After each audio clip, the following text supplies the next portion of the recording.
Bab 5. Setelah ditinggal oleh Sophia pergi dari rumahnya, Arif terlihat murung dan dia nampak bingung. Ia tidak bisa berpisah dengan putri kesayangannya itu. Melihat gelagat Arif yang nampak bingung mondar-mandir sana kemari,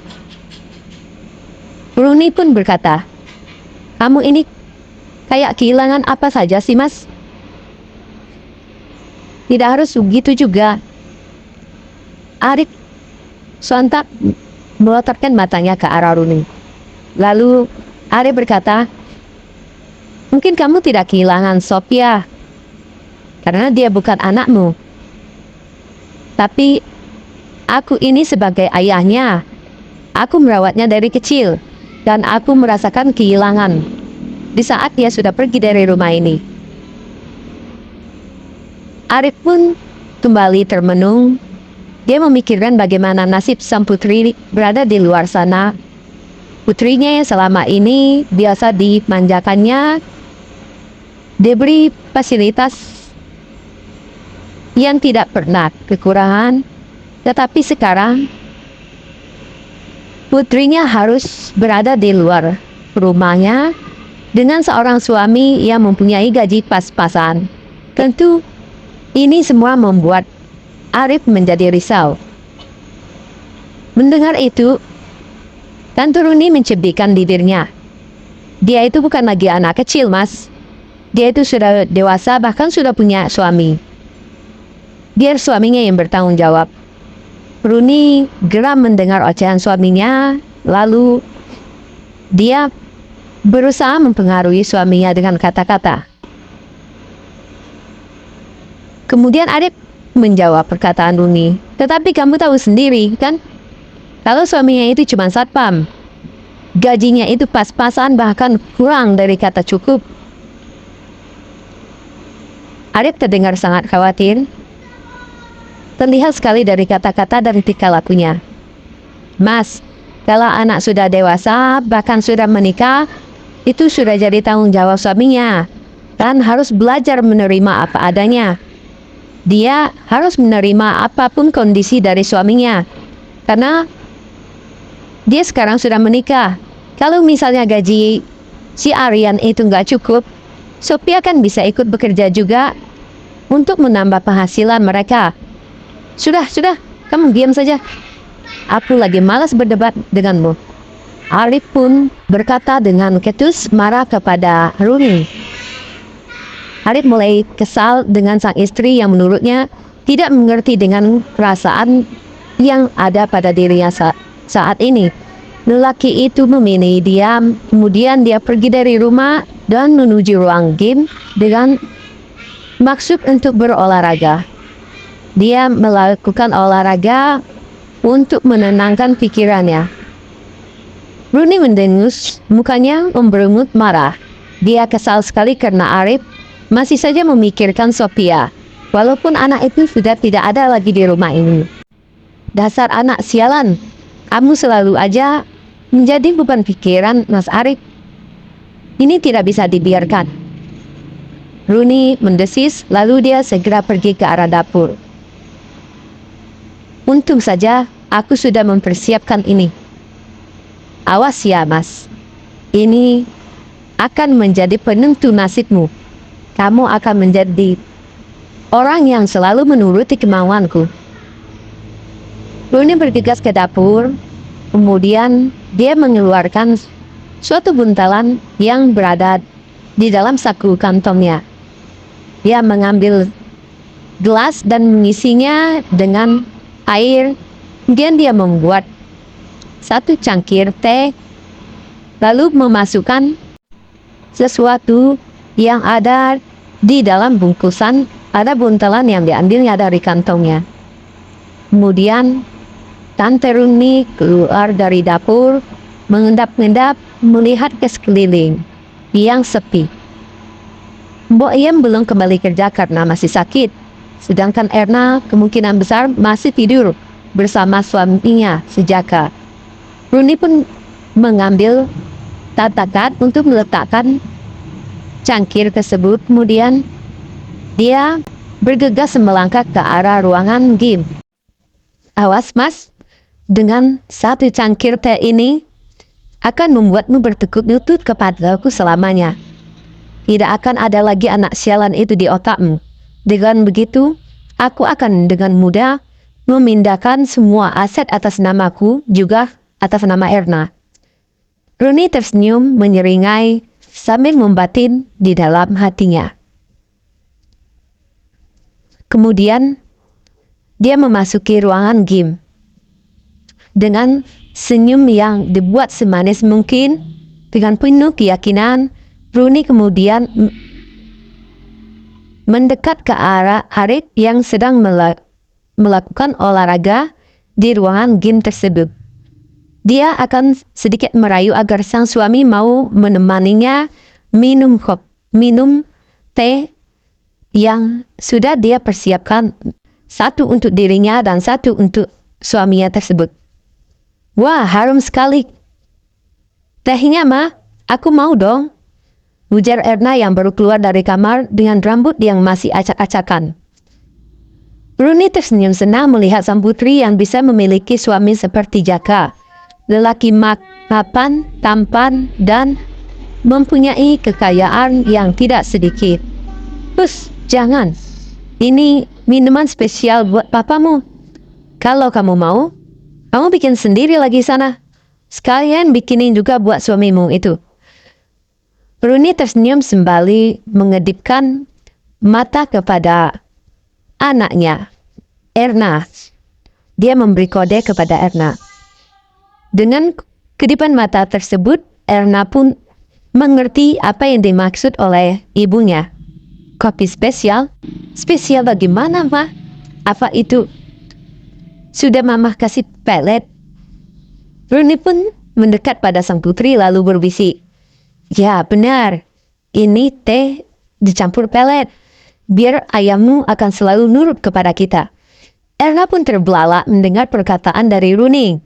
Pakai pelet, pakainya keceplosan. Rooney pun langsung menutup mulut Erna yang hampir keceplosan, terpekik menyebutkan kata pelet tersebut. Kamu ini, bicaranya jangan keras-keras. Rooney menyilangkan telunjuknya di bibir Erna sambil menutup mulut Erna. Memangnya pakai apaan sih, Mah? Erna mulai penasaran karena memang dia lihat jika ayahnya itu sangat nurut kepada mamanya akhir-akhir ini. Mama pakai pelet dari Mbah Sidran itu yang ada di pojok sana. Oh, iya. Baguslah. Mendengar itu Erna tampak mendukung apa yang dilakukan oleh ibunya walaupun perutnya sedikit terasa mual. Ingin muntah saat membayangkan pelet yang akan diberikan kepada ayah tirinya tersebut. Sekarang, kamu pergi sana. Mama mau memberikan teh ini kepada papamu. Oke, Ma. Semoga berhasil. Ya. Oke. Kata Rooney bergegas mendekati ke arah Arif meninggalkan Erna. Erna pun juga bergegas keluar dari sana menuju ruangan dapur.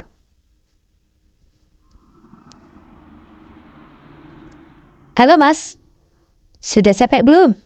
Sudah haus belum? Kalau haus, ini aku buatkan teh untuk kamu. Tante Rooney menyapa Arif yang masih melakukan olahraga di ruangan game. Sebentar lagi ya, Ma. Aku masih mau olahraga dulu sebentar. Jawab Arif kepada Tante Rooney. Rasakan kamu, Sophia.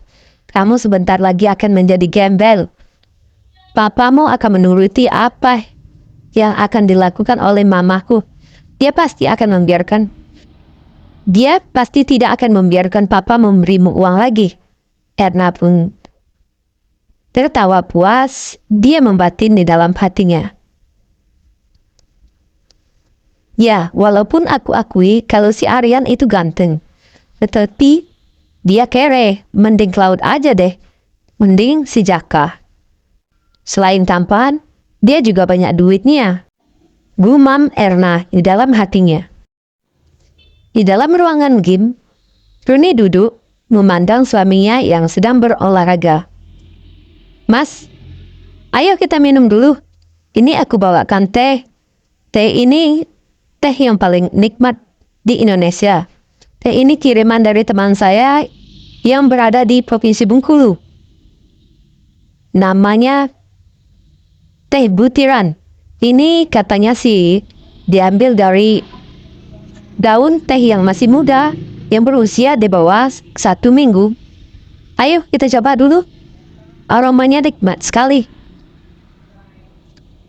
Tante Runi membujuk Pak Arif agar Pak Arif minum teh yang dia bawakan.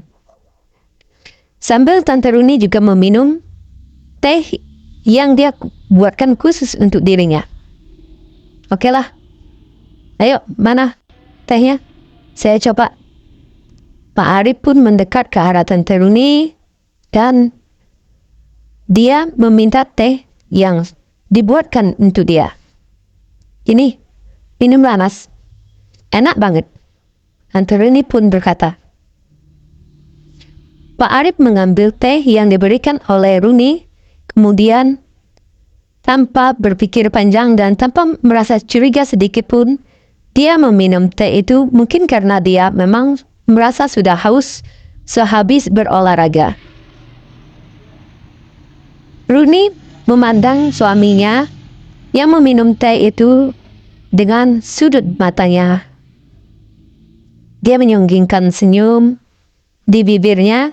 Dia merasa senang ketika melihat suaminya benar-benar meminum teh yang diberikannya. Padahal di dalam teh itu sudah dia tambahkan obat pemikat atau yang disebut dengan pelet agar suaminya nanti menuruti semua kehendaknya. Habiskan Mas, enak kan? Enak sih. Baru sekali ini saya merasakan teh yang sangat enak sekali rasanya. Tehnya pun tidak ada yang terapung di atas. Iya ya, tehnya kok bentuknya butiran seperti ini. Tidak seperti teh biasanya. Biasanya teh bentuknya serbuk ataupun bentuknya celup ya. Ini beda sekali. Iyalah Mas, itu khusus dikirimkan dari teman saya yang berada di Bengkulu. Katanya sih ini teh yang dibuatkan khusus untuk para petinggi PT Agromuko.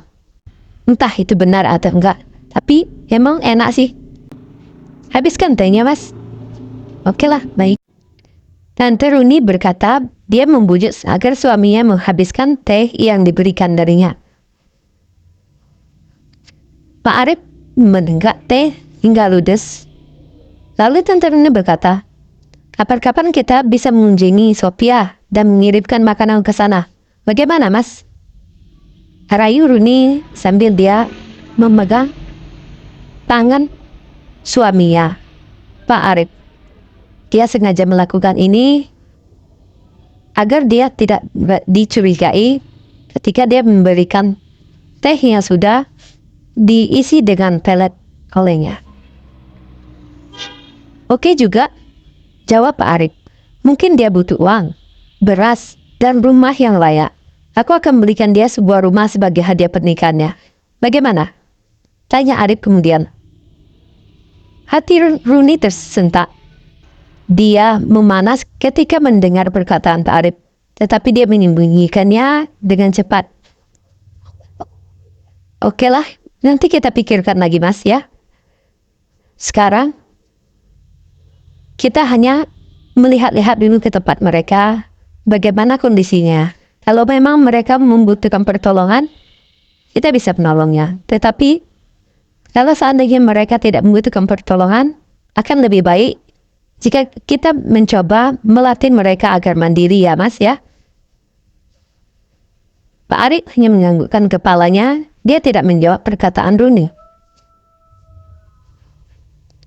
Runi untuk saat ini dia harus berpura-pura setuju dan berpura-pura baik kepada Sophia agar Pak Arif tidak curiga, dan nanti jika Pak Arif sudah merasakan reaksi dari planet yang dia berikan, maka dia akan mulai beraksi sebaliknya. Ya, oke lah, boleh saja kalau begitu, jawab Pak Arif. Kalau Erna sih aku sudah tidak khawatir. Jada punya karir yang bagus, gajinya juga lebih dari cukup untuk menghidupi anak dan istrinya. Yang aku khawatirkan kehidupan Sophia. Dia kan punya suami yang miskin. Walaupun aku tahu jika Aryan itu baik anaknya, dia anak yang bertanggung jawab, tetapi aku tetap mengkhawatirkan kehidupan mereka. Jelas Pak Arif. Rooney membuang muka untuk menyembunyikan kekesalan di hatinya. Jika tak ditaklukkan, suaminya itu pasti akan terus memikirkan anaknya itu. Ini membuat hati Rooney menjadi dongkol. Ya sudah, terserah Mas aja lah deh. Uangnya kan punya Mas, bukan punya aku. Sindir Rooney sambil menyodorkan cangkir yang masih berisi sedikit teh. Dia menyuruh Pak Arif menghabiskan tehnya sampai tetes-tetes terakhir. Ini masih ada sedikit lagi. Habiskan ya, Pak? Sayang, tehnya enak banget sih. Pak Arif menerima cangkir itu lalu menyesap tehnya hingga kandas. Rooney pun kembali berpura-pura tersenyum. Kalau Erna memang sih suaminya punya uang banyak. Kalau Sophia, ya begitulah. Kita harus memikirkan mereka ya, Mas. Aku setuju saja dengan perkataan Mas tadi. Tetapi kita lihat dulu ya perkembangan berikutnya. Kata-kata hiburan dari Tante Rooney yang bertujuan untuk melunakkan hati Pak Arif. Tentu saja dia berusaha agar berpura-pura baik di depan Pak Arif. Agar dia bisa memenangkan hati Arif, dia pun mulai menikmati keadaan itu. Rooney tersenyum bahagia. Tentu saja bukan karena pujian ataupun karena Pak Arif yang ingin menjenguk Sophia, tetapi karena efek dari peletnya kemungkinan sebentar lagi akan bereaksi. Dia sudah membayangkan bagaimana nanti kehidupan Pak Arif yang selalu mengikuti apa yang Rooney mau, apa yang Rooney kehendaki.